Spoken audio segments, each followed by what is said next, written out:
नमस्कार मित्रों, मेरा नाम एस्ट्रो गौरव। आज के जो हमारा चर्चा का विषय है वो है पितृपक्ष, जिन्हें हम श्राद्ध भी बोलते हैं, कुछ लोग इन्हें कनागत भी बोलते हैं।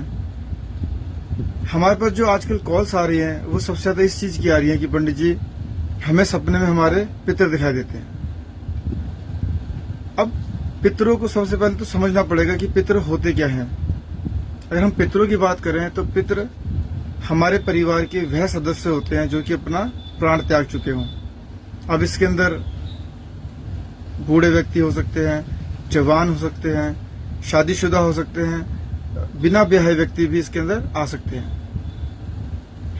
पितृ एक एनर्जी है, एक फ्रीक्वेंसी है जो हमसे जुड़कर रहना चाहती है। अगर हम आध्यात्म की बात करें तो मृत्यु के कुछ समय के पश्चात आत्मा पुनर्जन्म ले लेती है और एक नया शरीर धारण कर लेती है, लेकिन जो इनकी फ्रीक्वेंसी है वो हमेशा इस ब्रह्मांड के अंदर व्याप्त रहती है। और जब पितृपक्ष आता है हमारा, तो उस वक्त यह फ्रीक्वेंसी हमारे अर्थ पर सबसे पास में होती है। और ये एक ऐसा समय होता है जब अधिकतर लोगों को सपनों में अपने पितृ नजर आते हैं। अब ध्यान देने वाली बात यह है कि जो वो लोग नजर आते हैं उनके हाव भाव कैसे हैं, उनकी संवेदनाएं कैसी हैं। जैसे कि अगर हम बोलें कि यदि आपको पितर आपके खुश नजर आ रहे हैं तो ये एक सकारात्मक पहलू हो सकता है, लेकिन अगर यहीं पर ये आपको दुखी या रोते हुए नजर आते हैं, यहाँ थोड़ा सा चिंता का विषय है। अब अगर हम ये बात करें कि हम जो पितरों को देखते हैं हंसते हुए, रोते हुए, इसका अर्थ क्या होता है, क्या हम इसे अच्छा माने या बुरा माने। तो मित्रों, आपको एक चीज समझने की बहुत आवश्यकता है कि जो पितरों की फ्रीक्वेंसी होती है, इनकी जो ऊर्जा होती है, इसका हमारे जीवन में बहुत गहरा प्रभाव पड़ता है। लेकिन इनसे डरने की कोई जरूरत नहीं है।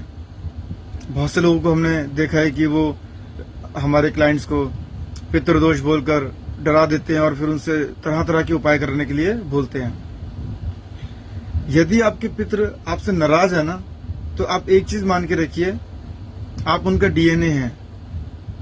आप किसी न किसी तरह से उनके वंशानुगत क्रम में आते हैं।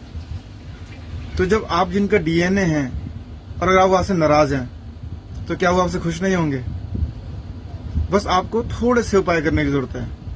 ये बिल्कुल उसी तरीके से है कि अगर कोई पिता अपने पुत्र से किसी बात पर नाराज है और वो पुत्र जाकर अगर पिता से माफी मांग ले या उनकी सेवा करना चालू कर दे, तो चाहे वो पिता कितना भी कठोर हो, कितना भी सख्त हो, एक वक्त पर आकर वो जरूर अपने पुत्र पर कृपा देगा। इसी तरह से अगर हमारी कुंडली में पितर हमसे नाराज होते हैं या वो हमें पीड़ित कर रहे होते हैं किसी भी कारण से, तो हम जब छोटे मोटे उपाय करना चालू करते हैं, इससे पितर हमें अपनी कृपा जरूर देते हैं।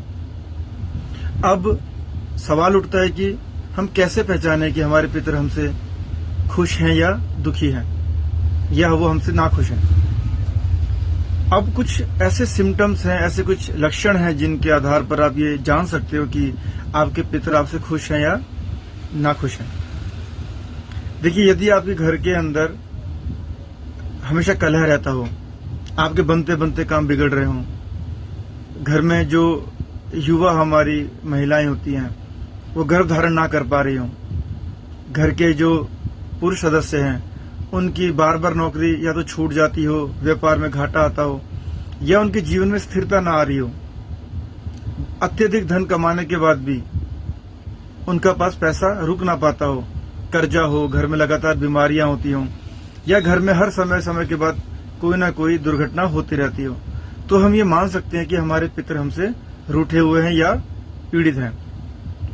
और जैसे मैंने आपको बोला कि यदि हमारे पितर हमसे पीड़ित हैं या दुखी हैं, तो इन्हें बहुत आराम से खुश किया जा सकता है। इसमें कोई बहुत ज्यादा रॉकेट साइंस नहीं है। तो सबसे पहले तो हम ये जानने की कोशिश करते हैं कि सपने में जो हमारा विषय था कि सपने में हमें जो पितर दिखते हैं खुश या उदास, इसका क्या अर्थ निकल के आता है। तो मित्रों, यदि आपके सपने में आपके पितर आपको हंसते हुए नजर आते हैं, खुश नजर आते हैं, या आपसे बात करते हुए नजर आते हैं, ये बहुत ही सकारात्मक पहलू है। इसका अर्थ यह है कि जो आपके पितर हैं वो आपसे पॉजिटिव तरह से जुड़ना चाहते हैं, वो आपकी सेवा से, आपके भाव से, आपके उपायों से खुश हैं। और जिनके भी पितर उन्हें खुश नजर आते हैं, आप कभी भी नोटिस कीजिएगा कि थोड़े टाइम के बाद उनके घर में कोई ना कोई अच्छी खबर या उनके जीवन में कहीं ना कहीं समृद्धि आना आरंभ हो जाती है। परंतु इसके विपरीत यदि आपके सपने में आपके पितर आपको रोते हुए या उदास और परेशान नजर आते हैं, इसका अर्थ यह है कि आप अपने पितरों को भुला चुके हैं। आप उनके लिए कुछ भी कोई पूजा या कोई उपाय नहीं कर रहे, जिस कारण जो आपके पितरों की फ्रीक्वेंसी है वो आपको पॉजिटिव रिजल्ट्स नहीं दे रही। इस परिस्थिति में ही आपको पितरों की तरफ से किसी तरह का हानि या नुकसान हो सकता है। लेकिन मैं फिर वही दोबारा बोलना चाहूंगा, क्योंकि हम पितरों का डीएनए है, और अगर हम उपाय करते रहें, हम इनको याद करते रहें, तो ये अवश्य अपनी कृपा हमारे को प्रदान करते हैं। अब जो हम श्राद्ध पक्ष बोलते हैं, कनागद बोलते हैं, श्राद्ध जो शब्द बना है ना, ये बना है श्रद्धा से। जब हम श्रद्धा भाव से अपने मरे हुए परिवारजनों के लिए जो भी उपाय करते हैं, जिसके अंदर ब्राह्मणों को भोजन कराना, तर्पण, मार्जन, पशु पक्षियों जीवों को भोजन कराना और दान इत्यादि आता है, ये सब कर्म आते हैं।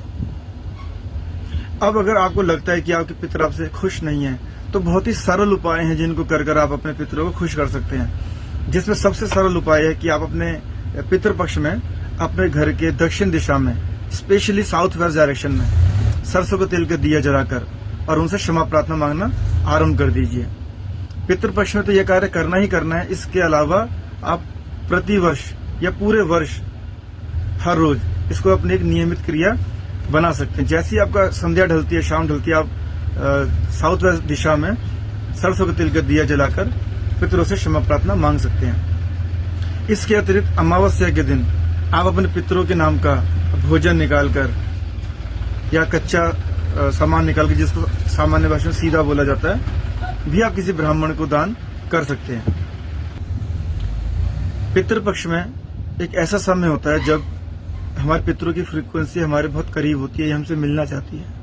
तो इस समय हम किसी योग्य ब्राह्मण के द्वारा भी पितरों का तर्पण, मार्जन और हवन यज्ञ कराकर उन्हें यथाशक्ति दक्षिणा और दान देकर भी अपने पितरों को संतुष्ट कर सकते हैं।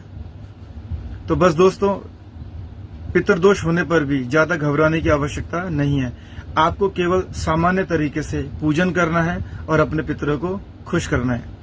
इसके अतिरिक्त यदि आप कोई भी अतिरिक्त जानकारी चाहते हैं तो आप हमारे केंद्र में हमसे संपर्क कर सकते हैं। हम यथासंभव आपकी सहायता करने की कोशिश करेंगे। जय श्री राम।